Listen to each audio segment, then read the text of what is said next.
Okay, so we'll be starting our first session today, which is the investing panel, titled Sustainability in Action, Investment Strategies for a Changing World. So I'll be introducing the moderator, Mr. Eric Wanyama, who's the Senior Investment Officer at Blue Orchard Finance. Eric Wanyama is a seasoned development finance and investment professional, having spent close to 15 years working in micro and SME finance advisory and investment. He's well versed on issues as sustainable banking, climate finance, rural and agricultural finance, MSME development and finance, among others. His experience spans Africa, Asia, Eastern Europe, as well as multiple sectors, including renewable energy, agriculture, and financial services. So Mr. Eric will be moderating the session, and you are pleased to introduce your panelists as well. Okay. So over to you. All right.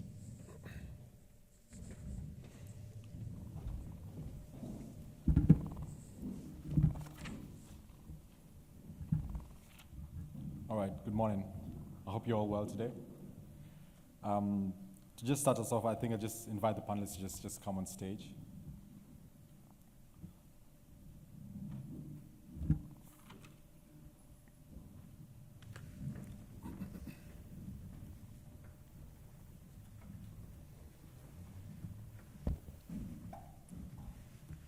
All right, so I'd just like to set the scene before we start. Africa is at an inflection point when it comes to sustainability. ESG-related investment and development has been investor, donor, Western-led for the last 25 years. But now what are we seeing? We're seeing the emergence of local impact-oriented investment vehicles and more entrepreneurs purposely building green businesses or deliberately integrating ESG considerations into their operations. Policymakers are starting to champion sustainable development rather than simply echoing the demands of their benefactors. Being at this stage places us in the driving seat to steer the next chapter of sustainable investment and development in Africa. Today's panel discussion seeks to achieve the following: provide an assessment of the status of sustainable investment and development in Africa, explore the ways we need to think about and approach investments differently to harness the promise of sustainable development, and propose some action steps that can help the continent to take charge of its future sustainable development. While the panel is comprised mostly of investors, their past experiences will enable them share entrepreneur, investor, and policymaker perspectives on how to navigate the next chapter of sustainable investments and development in Africa. Without further ado, let me introduce our panelists to you. Closest to me is Amaka Okuchukwu Opara. She is the founder and partner of Wave Capital, a seed-stage gender-lens investment firm that invests in companies that are building for the future of climate, the future of finance, and the future of work. Next to her is Imran Patel, who has worked in buy-side and sell-side advisory in North America and Africa for the last 25 years. He's currently based in Kinshasa, where he oversees Verdant Capital's advisory and fund business across Francophone Africa. Then we have Michael Sunny, who is an investment director and the innovative finance lead at British International Investment, where he works with financial institutions and asset managers to increase lending into key sustainable themes. Ladies and gentlemen, let's give them a round of applause. So we'll have a Q&A session at the end, so as we continue the discussion, just feel free to take note of your questions, then we can leave them for the very end. Okay, just to start us off, I'd like to just get your perspective of what the state of sustainable development in Africa at the moment is. Perhaps we'll start with you, Amaka. Given your years in private sector development, from the time you started to now, what can you say in terms of how much we have progressed in sustainable development on the continent? Thank you so much for that question. Good morning, everyone, and really excited to be here. When I think about, the past decade or so, if I think about Africa and how we've looked at investment, we've seen definitely a huge growth in terms of investment on the continent and thinking about catalytic capital that is coming in. And so I think that definitely we've seen, great improvement in terms of sustainable investment. But we're at a nexus now. And what that means is we have to think deeper. Beyond saying capital is coming into the ecosystem and investments are happening, there are two things I think that are very important now. The first is thinking about who gets capital and ensuring that there is some level of equity in terms of how the capital is allocated. And so that's something we'll touch upon later on. The second thing is really around this local capital and saying, how do we ensure that the capital that is in the ecosystem is actually here to stay? 2022 was a big shock to the ecosystem, right? And I think globally, when you have a shock in capital and you see a lot of capital leaving, it does raise the question of how do you ensure, in terms of sustainability, that capital is here, is growing, and it's long-term and staying locally within the ecosystem. So these are two things I think that we need to work on if we want to ensure sustainability going forward. One, let's have a stronger think about where this capital is going and if it is efficiently allocated. And the second, let's have a think and a conversation around who owns this capital. So these are two things we'll touch upon, I will touch upon. All right. Thank you very much. Imran, you work in one of the most challenging yet most promising markets on the continent, DRC. What can you say in terms of what the outcomes of sustainable development have been on the ground? I think we've only seen an opening of the local capital markets to external capital in the last 15 years or so, driven by the investment into the natural resources sector. Outside of that, and outside of the largest recipient of external capital is the banking sector and financial services. These are the most, they're the first recipients because it's through the local banking sector and financial services sector that external investors can have a, let's just say, risk-adjusted approach to investing. They get to leverage the capabilities of the local institutions that provide the loans. They're closest to the recipients, to the borrowers. They can follow up security and guarantees, often regulatory driven.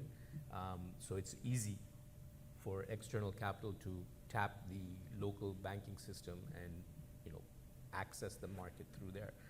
Outside of these two sectors, and I think not just in Congo, but across Africa, capital is not as, has not been deployed in as much as is needed. And that's for a variety of factors. I think we're going to be discussing in more detail later in the panel, but I think we're still scratching the surface broadly. The credit gap remains huge. The next time there's a study, there's probably going to be a larger credit gap because the more credit we give, the more growth. That creates more demand, and it snowballs up into a point where, I was on a panel last year with a brilliant macroeconomist who focuses on Africa, and he was saying that we need to develop local savings. And until we have those income levels rise to a point where there are local savings, then we can perhaps have strong local markets where the capital stays within the system. So I think we're still years away from being where we want. And we've just scratched the surface. We need to build strong foundations, build upon the foundations we already have, strengthen them, and also adapt and evolve. As Amaka just mentioned, we may have shocks or there may be disrupting factors in the future that will force us to be very quick to adapt and to continue to develop the markets. Okay, thank you. And Michael, from a DFI standpoint, what would you say major achievements DFIs have made, and where is there still room for improvement? Well, first to say thank you, Eric, and thank you everyone for joining us today. Let me sidestep your invitation to blow the DFI's horn. But I mean, I think certainly one thing we have seen, not just in the DFIs, but actually in the broader market, I think if we sat here maybe 5, 7, 10 years ago, the theme of, climate, finance, decarbonisation, adaptation and resilience in Africa, we would mainly be talking from an investment perspective about renewables and, and probably just utility scale renewables at that. And I think that certainly is one thing that's come a long way in terms of sustainable development, this kind of broadening of our idea to not just renewables and the investment opportunity there on the African continent, but actually how do we take a broader view about all the things that we need to not only decarbonize, but also to make businesses, households, governments more resilient in Africa. So that's energy efficient manufacturing, that's climate smart agriculture, that's down to the kind of way we kind of build buildings on the continent. And I think that would be the thing I would say. Look, there's clearly been a lot of ambition. I think if we look at even things, newer themes like carbon markets, we've seen a lot of governments on the continent come up with their own carbon frameworks. We've seen new investment vehicles dedicated to the continent for climate financing. I would say that's the one big shift that I would call out. I think even in spite of all of that, I think at latest count, Africa probably absorbs about 2% of global climate financing. It's clearly nowhere near enough, and I think really we're at a point now where we need to start thinking about what are the actual models and approaches that help us scale that level of investment. And to Imran's point, actually, how do you think about the composition of investors as well, particularly around bringing in more domestic savings, more local capital that's stickier, frankly, to these markets? But let me leave it there. Okay, thank you. You touched on focus on climate mitigation. I just wanted to get your perspective of, given how low Africa's contribution to global emissions is, the disproportionate focus on climate mitigation, how has this helped as well as hampered sustainable development in Africa?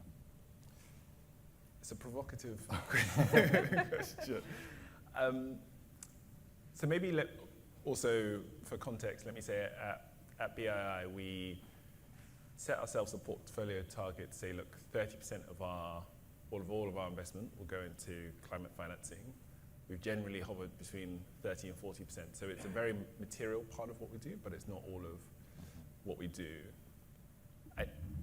From my perspective, there's a very, I think, valid case that there are instances where climate finance and some of the ways people think about traditional development finance, particularly focused on low-income populations, can conflict. So where climate financing leads you to focus on decarbonisation in middle-income markets, that might be outside of Africa, it might be in certain African markets like South Africa, which are overweight, let's say, in their contribution to emissions on the continent. But I think actually in many ways, the focus on climate financing has helped the overall focus on development financing and impact investing on the continent.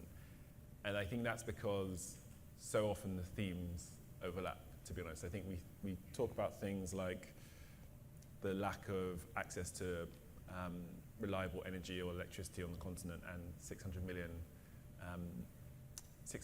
Africans not having access to reliable electricity.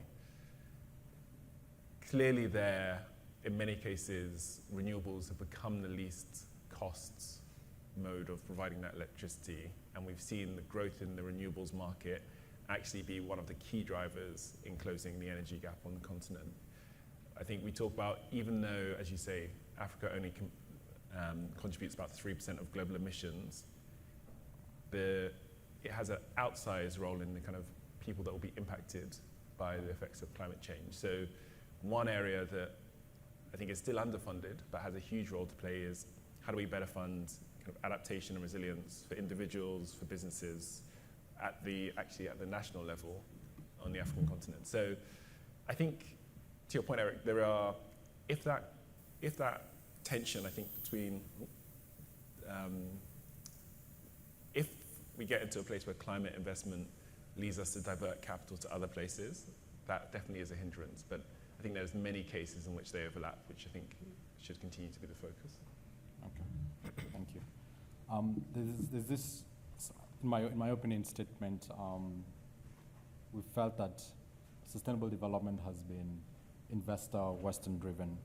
And at times it feels like businesses are struggling to adopt some of these ESG considerations because they don't understand what the business case is. Amaka, perhaps in your experience working with the investors that you, or rather working with the companies that you do work with, or that you invest in, how would you characterize their perception of ESG? Is it a good to have? Is it that's something that I need to do so that I can be able to access money? Or can they see the business sense in making those adjustments to their operations so that they are more climate resilient? It's my opinion that the smartest companies, those that are really, if you look at founders that are really thinking about businesses that would outlast, 10 years, 20 years, legacy businesses that will grow and thrive and dominate in the market, then, they understand very clearly that ESG is important. I'll give some examples in practice, and this is many years. So, beyond, before I was working with the World Bank, and we worked very much with companies that were looking to sort of scale up agriculture, as an example. And one of the biggest issues you would find when you were working with, whether it's an oil, a company that was doing whatever, in agriculture, the biggest challenges they had were around land. And if you didn't sustainably work with farmers on that land, you would not have a sustainable business. So let's now piggyback to today, right? Last year we invested in a company. It's an agriculture company. They basically work with farmers, and they aggregate, farmers' produce, and they sell to off-takers. What does ESG mean for a company like that? What it means is that in practice, they don't have to work with the farmers on anything. They can just basically say, we map out farmers, we get the agricultural goods from them, we off-take, give it to off-takers and processors, and we get our cut, we export some of it, and we make a margin, we make a profit, and we're done. But absolutely, that is a very short-term mindset. And so what we have is a fantastic, brilliant founder who has thought many years ahead and realized that actually these farmers are going to have shocks. We've said very much, Michael said, really, we are recipients of the environmental shocks. And so what that means is that they have frequent shocks in terms of their produce, and so they have to work with these farmers on climate smart agriculture. Not because someone said ESG is important, but because they understand that if you don't do it, then what it means is that your yields are going to get lower over time, and then your business model is flawed. And so for them, ESG means that actually we have to do backward integration. We have to work with these farmers on improved seeds. We have to work with these farmers on mapping out traceability so that they can get better access to markets, whether it's export markets, and that means that you have to sort of have responsible farming, on day one. So for those businesses that are really thinking about long-term growth, absolutely ESG and sustainability and bringing in people. There's the E, environmental side of things. There's the social elements of ensuring that these farmers are well compensated, and these farmers now want to work with them. So whereas if you look at the market they're in, a lot of farmers are side selling, but their farmers stay with them because they get the best prices and they get the best treatments, right? And it's not just a transactional relationship. So that social element is also very important in how they do it. And so ESG, yes, oftentimes it's sometimes seen as something that's pushed upon businesses.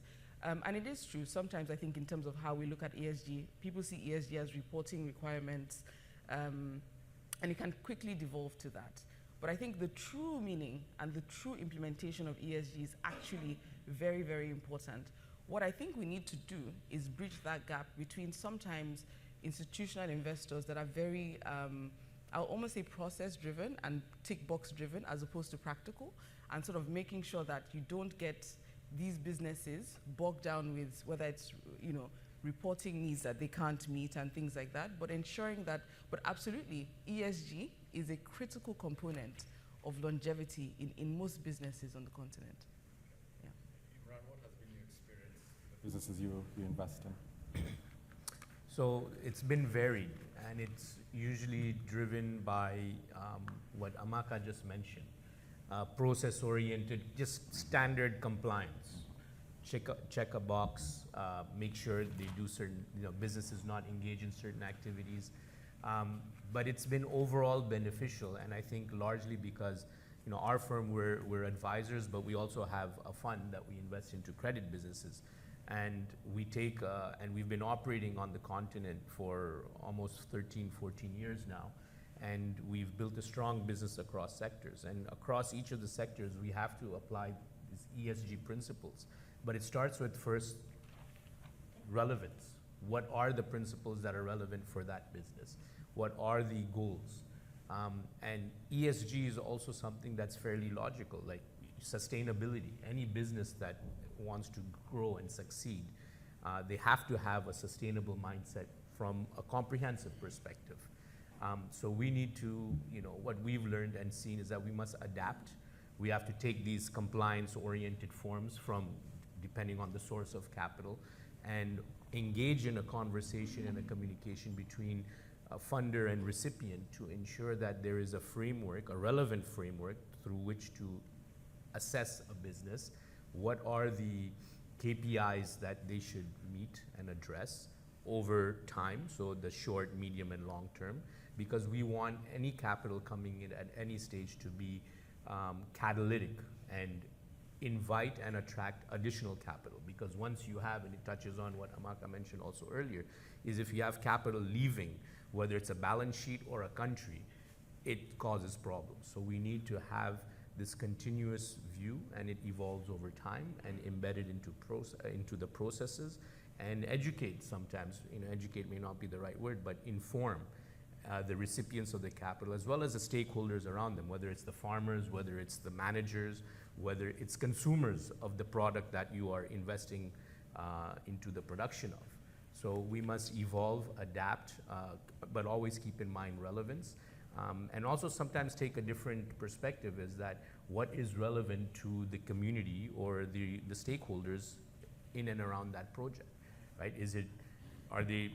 Everyone should be conscious of the typical ESG, environment, social governance, but what about other aspects? What about security? What about growth? What about enabling, right? Are there other words that this acronym can stand for?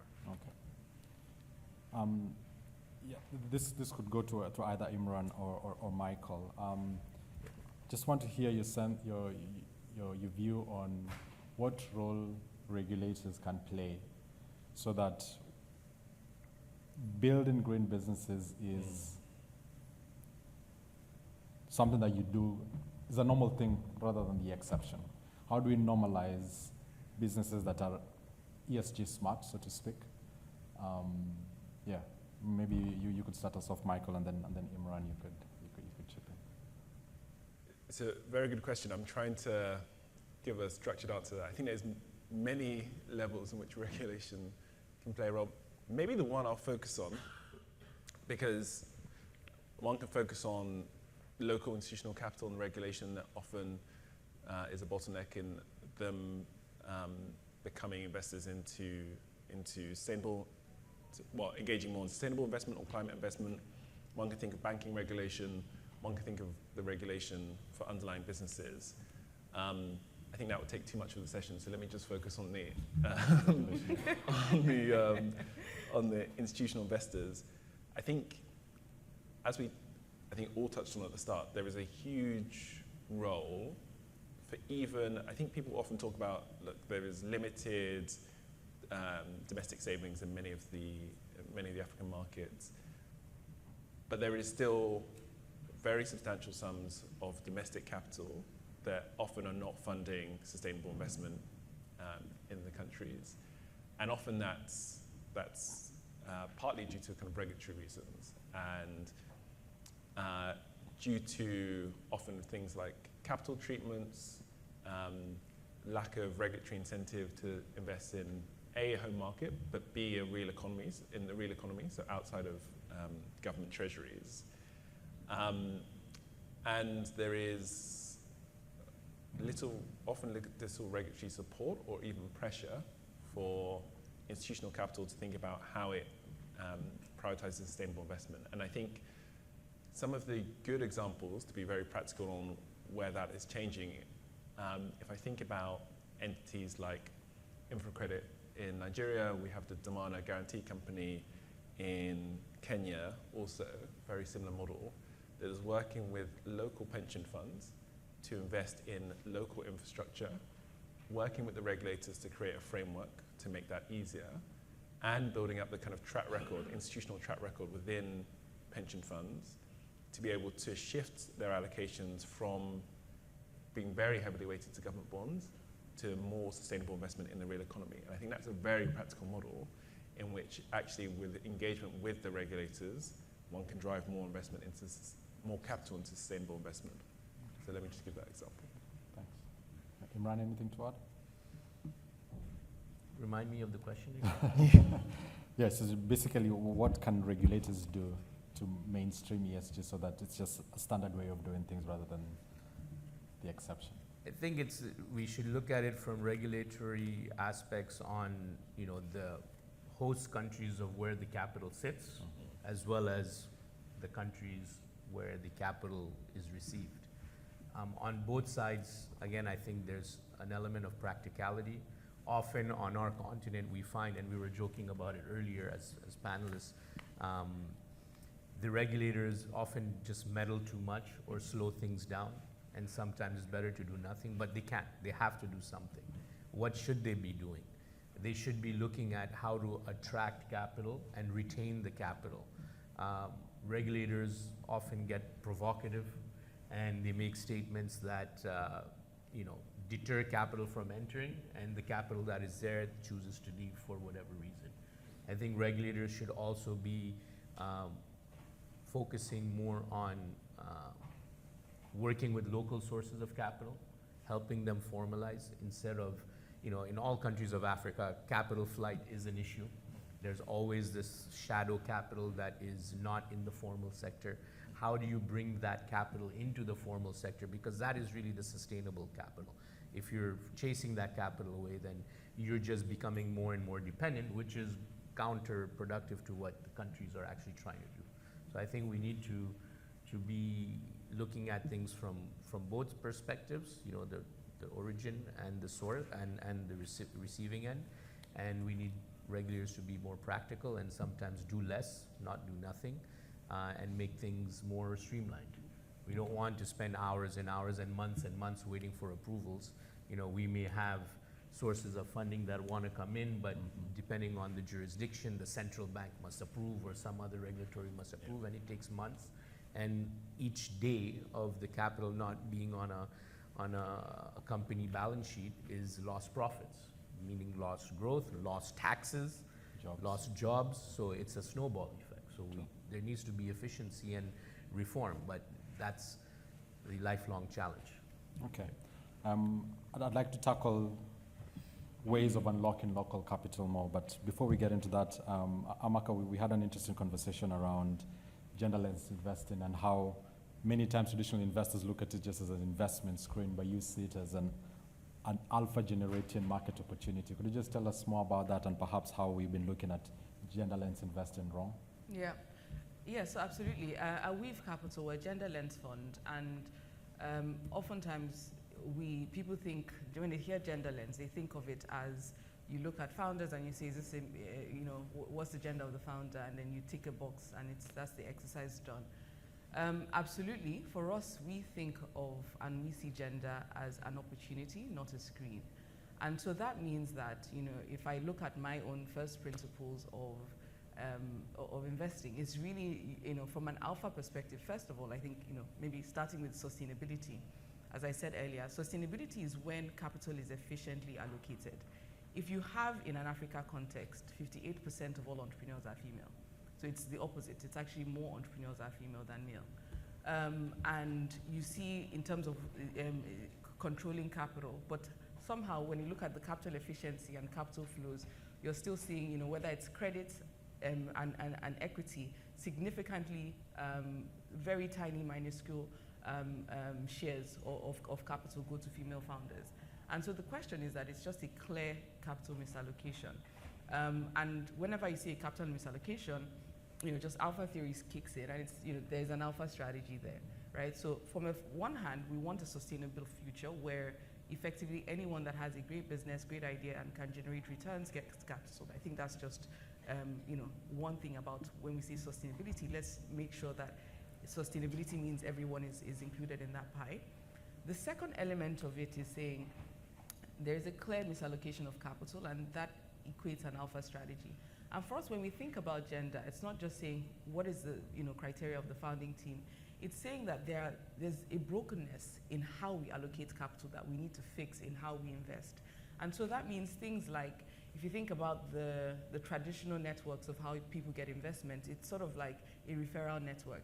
And so if you think about who is not networked, and you focus on those people that are outside those traditional networks, then you're going to find interesting founders that are building great businesses that are overlooked.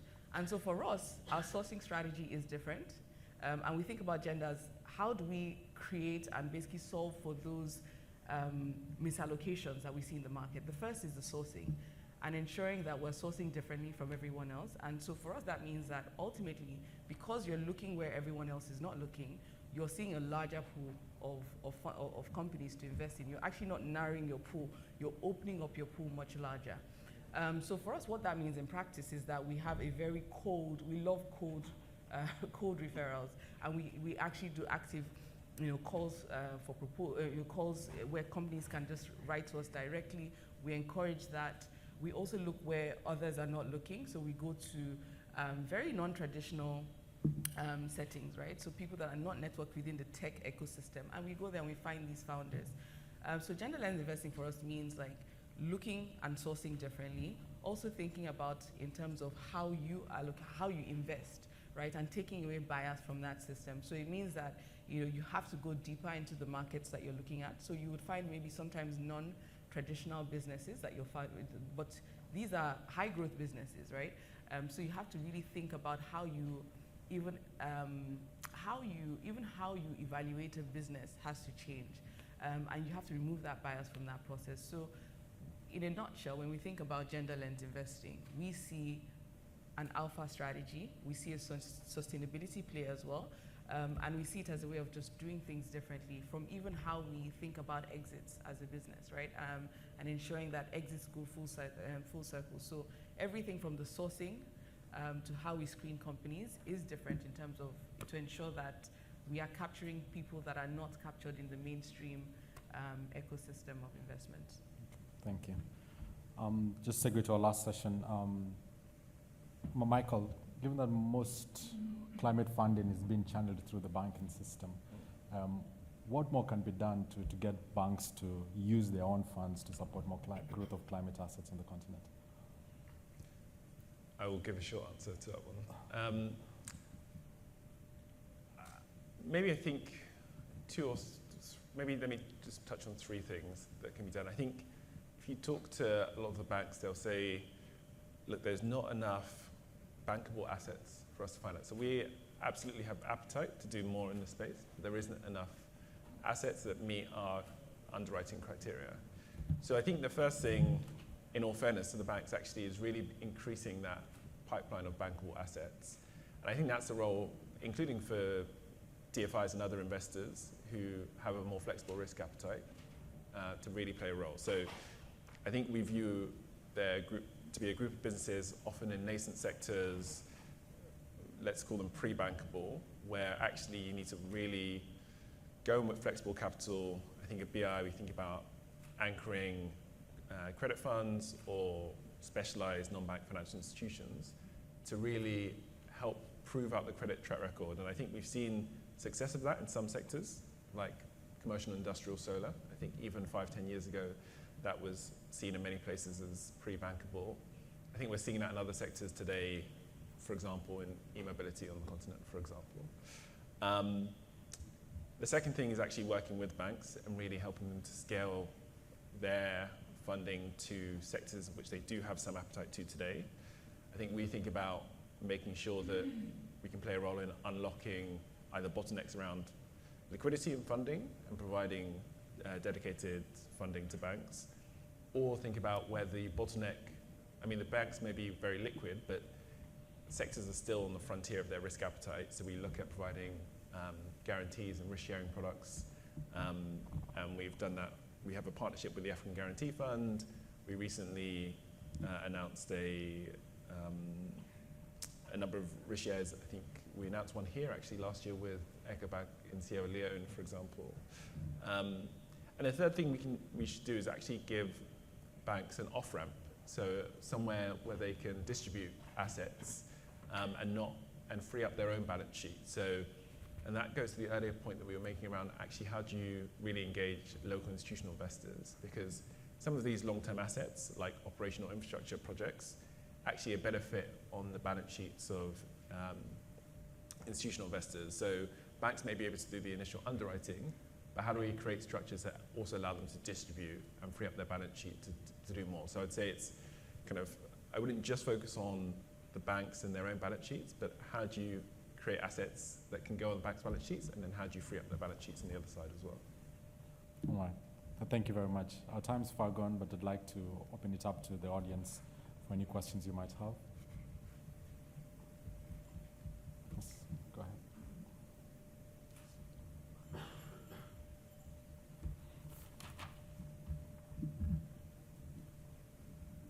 Good morning, everyone. Good morning. So thank you for doing this. So my question is for all three of you, and it's really around when I look at ESG, and this is backwards view, historical performance against non-ESG funds, and I'm trying to allocate in a portfolio. The risk tends to be higher with return seemingly lower, given that I'm putting a lot of things together. Its overall impact can be minuscule over a long-term view on the performance of the portfolio. But how do you say, okay, I have institutional investors' money?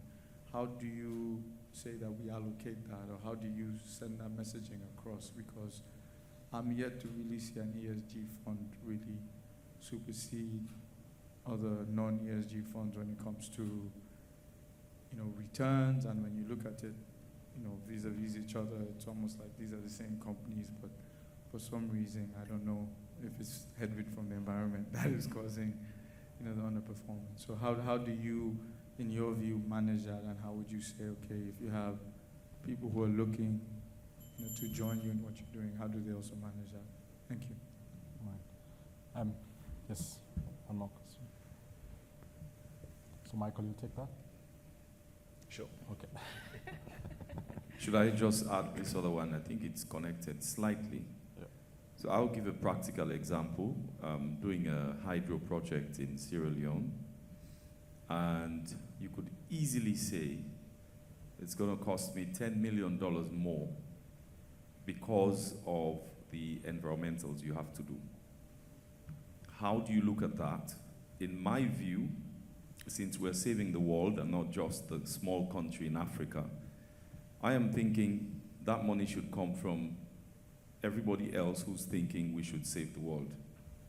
So how do you mitigate that and allow how many people, millions of people with no electricity, waiting 7 years to clear off the environmentals properly so we catch the last fly and ensure how it's flying? Where's the balance? So you still have so many people suffering, waiting, so you clear the environmentals, which is more expensive, meaning the electricity also becomes more expensive. And that's a demand you put, including Mr. Sorry. That's a demand you put for the money to come in. How does it work? Because you don't compensate for that either. Thank you. Okay. One last one. Yes, behind you. Thank you very much. Just quick questions, probably for Michael. I'm actually very much interested in the carbon markets information that you were giving. While I agree that Africa does not really emit much, but the carbon ideas should be looked at, I think, from a positive perspective, where it gives us an opportunity to participate in the green economy. But now, is there any chance that particularly BII would be supporting the possibility of localized carbon markets, particularly the registration processes and so on? Is there any chance that we could have funds that actually support that sort of thinking, where we have localized continental processes? Also, I know long-term cheap climate finance mostly has been coming through the multilateral funds, such as the GCF, the Adaptation Fund. We haven't seen a lot of this happening in the private sector. Is there a chance that banks could also start thinking of using their capital in a long-term way that could not always necessarily be looking at the checkbox mechanisms that we have been speaking to? All right, just understand. Thank you very much. Sorry, I missed most of the presentation. I tried to catch it virtually. My questions are on two sides. I run a startup, and we think about some of these things from a different asset class. But to be able to scale very rapidly, debt becomes an important component of what we do. How are you guys thinking, and this goes to all three of you, about tying credit to the carbon emission pipeline? Because when we think about it on the continent, the cost of capital is your biggest worries, especially when you just oppose that to FX from our own viewpoint. I'm a Nigerian, and so that's always what we consider. But how do we then talk about that and say, okay, this is what your assets are able to produce from future carbon emission income, and then we tie that directly to source of capital from a credit POV, and that allows a lot more flexibility from an international lender, from either of the DFIs or capital financiers up in Europe or in the US. So yes, I think that'll be my question. All right, thank you. Amaka, do you want to start off with that, and then? Sure. So I'll just start off with, I think, answering two questions in one. Yeah, we just have 3 minutes to go. So. Okay, yeah, so I'll answer the question. So I think when I think about ESG, and just to answer, I think, 3 of the questions actually, is that it's sort of like, it reminds me of renewables, right? It's like high upfront cost, and then the cost spreads over time. And so yes, I do think we have to have a conversation about the high upfront cost of doing projects when you have a lot of high costs for the ESG upfront, and I think that's an important element. However, I do think that I have seen so many failed projects that did not do their environmentals well at the beginning, and they failed. So the question I have for you also is also a question of, when we think about returns, there's short-term returns and then there's long-term returns. And I think that's a very important distinction to make. And I think you would probably see the numbers change and flip when you look longer term than shorter term. And I don't know how they're defining ESG in terms of funds, but I would say someone like Timmy at the back running a business that is very focused on environmental sustainability, but thinking about it in a way that is profitable. So there are businesses that are looking at environment and thinking about sustainability from a let's make money by converting by EVs, and let's do that well, right? And so that is the kind of company that we would be looking at and saying, okay, how can we invest in companies like that that are profitable but are doing good for the environment as part of their day-to-day business, right? And that's how we look at ESG as a fund. So to answer that question. Thank you. Michael? Maybe I'll just touch on the carbon point, because I can see we're running out of time. I think on carbon, so I think we definitely see a big opportunity in carbon markets. We are already seeing people use the the receivables from carbon as a way to access credit. So, for example, we've backed the Africa Go Green Fund, which is raised by Signum Capital. We've seen many of their underlying companies actually access credit, which are secured on the future receivables and actually detached from the business. And the last thing I'll say, because I can hear the bell again, is I think what we're seeing is actually many of the buyers of carbon credits, including Microsoft and other corporate buyers, willing to provide the upfront funding for projects on the back of carbon receivables. I would love to have answered more questions, but can do one-on-one. Thank you very much for your attendance and for your attention. Let's give our panelists a round of applause.